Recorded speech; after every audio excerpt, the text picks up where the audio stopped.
बनरगाव दख'रा दुलाराय बर' फरायसा आफादनि बेफोरा बाथि 13 बोसोर बैसोसिमनि जे जोलुर बादायलायनाय बोसोरफ्रोमबो बे बादायलायनाय खुंबोनाय बायदि हाबाफारिया दिनै जोबथा बनरगाव दख'रा दुलाराय बर' फरायसा आफादनि बानजायनायजों बाथि खेब 13 बोसोर बैसो सिंनि जोलुर बादायलायनाय दिनैहाय जोबथा सान आरो बेखौहाय बनरगाव दख'रा दुलाराय बर' फरायसा आफादा रैसुमै स्पर्ट्स क्लाब काम लाइब्रेरि नैबे सिखारगाव गामियाव खुंनाय जादों आरो दिनैनि जे फाइनाल मेट्च बे फाइनाल मेट्चआव मोननै इउनिट एबसुनि गेजेरावहाय जादों सिखारगाव आरो सुखानजरा इउनिटनि गेजेरावहाय दा दुलाराय बर' फरायसा आफादा बड'फा गोजोरथियारि सोलायनाय मावथांखि बेखौ बिथा खालामनानै जोङो दख'रा आफादनिफ्राय जागायनानै जिल्ला लेभेलाव बे हाबाफारिखौ लानाय जायो आरो जिल्ला लेभेलनिफ्राय दुलाराय बर' फरायसा आफादा सारा आसाम नाङैहाय बोसोरफ्रोमबो जोङो लाबोबाय थानाय जायो आरो बे 13 बोसोर बैसो सिंनि जोलुर बादायलायनाय लानायनि गुबै थांखि आरो नोजोरानो बेनो जे जोंनि जे उन्दै उन्दै लाइमोनफोर बै लाइमोनफोरनो जोङो मोनसे गेलेनायनि मोनसे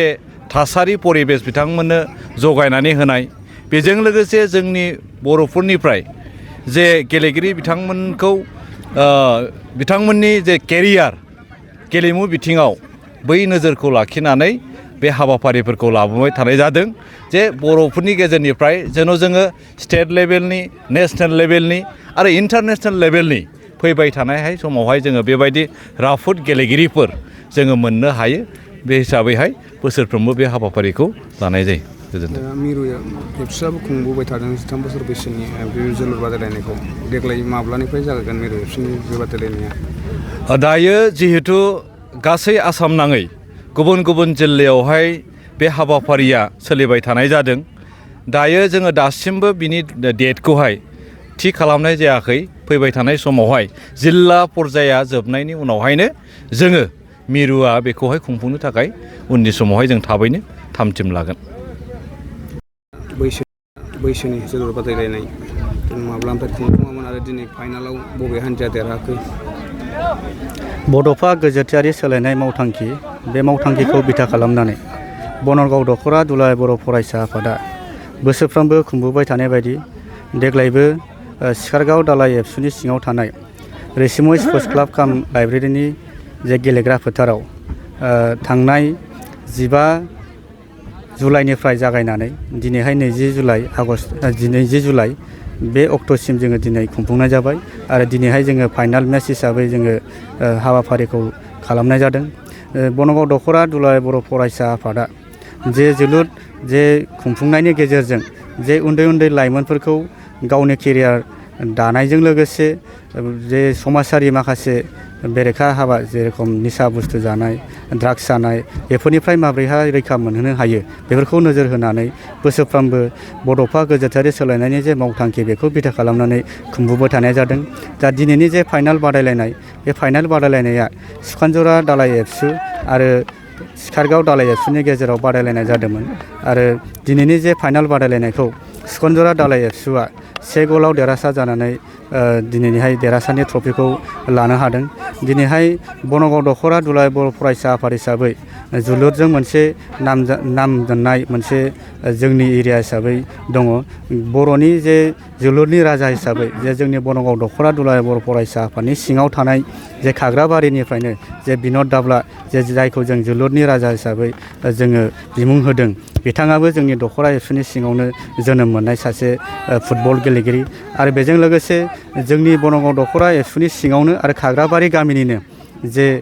हिन्जावसा गेलेगिरि जे आइजो गेलेगिरि उफुर्ना नार्जारी बिथाङाबो जोंनि दख'रा एबसुनि सिंनिफ्रायनो सासे गेलेगिरि हिसाबै बिमुं मोननाय दा बर'नि जारिमिनाव जे जोलुराव जे जोंनि बनरगाव दख'रा एबसुआबो जे मोनसे नाम खामायनो हानाय बियो जोंनि थाखाय जोबोद बाख्नायथाव दिनैनि जे जोबथा फाइनाल बादायलायनाय जे हाबाफारि बे हाबाफारियाव जोङो बेखेवगिरि गाहाय आलासि महरै दुलाराय बर' फरायसा आफादनि सुबुं फोनांजाब नेहाथारि मानगोनां सोमदोन ब्रह्म सारखौ जोङो हांख्रायना लाबोदों आरो बेजों लोगोसे जोंहा गोबां दैदेनगिरिफोर गोबां दल आफादनि दैदेनगिरि आरो माहारियारि आफादनि दैदेनगिरि बिथांमोना बाहागो लाफैदों आरो जोंनि ओनसोलनि रायजो राजा बिथांमोना गोबांथार गेलेनायखौ नायफैनानै गेलेगिरिफोरखौ थुलुंगा होनायजों लोगोसे जोबोद मेहेरगोनां खालामफैदों। जिहेथु बनरगाव हालामा जोलुरनि मोनसे मुंदांखा जायगा आवग्रिनो हादों, फैबाय थानाय इयुन जोलैफोरखौ नोंथाङा मा खावलायनो सानो? जे जोंनि ओनसोलावनो जे बर' हारिनि जे जारिमिनाव सोरजिजानाय जे जोलुरनि राजा बिन'द ब्रह्म आरो बेजों लोगोसे उफुर्ना नार्जारिमोन बायदि गेलेगिरि जे जोंनाव मोननो हादों। दा जोंनि लाइमोनफ्रा बा जोंनि उन्दै उन्दै गेलेगिरि फंबाय बिनानावमोना जाहाथे बिथांमोन बायदि जाहाथे जोंनि ओनसोलावबो आरोबाव गेलेगिरि मोजां मोजां दिहुननानै बा गेलेनानै गावनि रोंगौथिखौ दिन्थिनानै सासे गावनि केरियारखौ दानो हानाय बेबायदि अबस्थासिम फैनो हायो बेखौ आङो आसा खालामदों आरो जोंनि ओनसोलाव गोबांथार बेबायदि फंबाय बिनानावमोना उन्दै उन्दैफ्रा गेलेनो आग्रही जानाय जोङो नुबाय थादों। जोंनि बनगाव दख'रा दुलाराय बर' फरायसा आफाद हिसाबै जे क'क्राझार जिल्ला दुलाराय बर' फरायसा आफादनि जे 13 बोसोर बैसो सिंनि जे जोलुर बादायलायनाय खुंफुंनाय जेब्ला सेथि खेब खुंफुंनाय जादों बे समावबो जोंनि दख'रा एबसुनिफ्राय जोङो फाइनालसिम सौहैनानै जे रानार आप जानानै फैनो हादों आरो बेनि उनाव थांनाय बोसोराव जोंनि बनगाव दख'रा दुलाराय बर' फरायसा आफादनिफ्राय फाइनालाव सौहैनायनि गेजेरजों चेम्पियन जानानै फैनो हादों। बेयो जोंनि थाखाय जोबोद बाख्नायथाव आरो जोङो गोग्गानानै लानो हागोन आरो बेजों लोगोसे थांनाय बोसोरावनो क'क्राझार जिल्ला दुलाराय बर' फरायसा आफादनि जे हिन्जावसाफोरनि जोलुर बादायलायनाय खुंफुंनाय बेयावबो जोंनि बनगाव दख'रा एबसुनिफ्राय